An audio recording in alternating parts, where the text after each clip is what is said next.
అనంతపురం జిల్లా కళ్యాణదుర్గం మండలంలో చిరుతపులి ఓ రైతుపై దాడి చేసింది. కుర్లపల్లి గ్రామ శివార్లో తెల్లవారుజామున తోటలో మోటార్ ఆన్ చేయడానికి వెళ్లిన రాముపై వెనుక నుంచి దాడి చేసింది చిరుతపులి. దీంతో ప్రాణభయంతో కేకలు వేస్తూ ఊర్లోకి పరిగెత్తాడతను.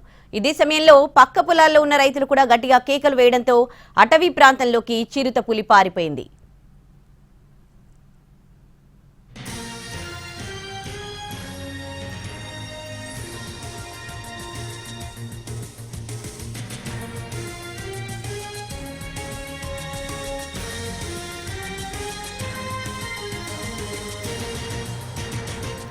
చిరుత దాడిలో గాయపడ్డ బాధితుడిని హాస్పిటల్ కు తరలించారు. అతనికి వైద్యులు చికిత్స చేశారు.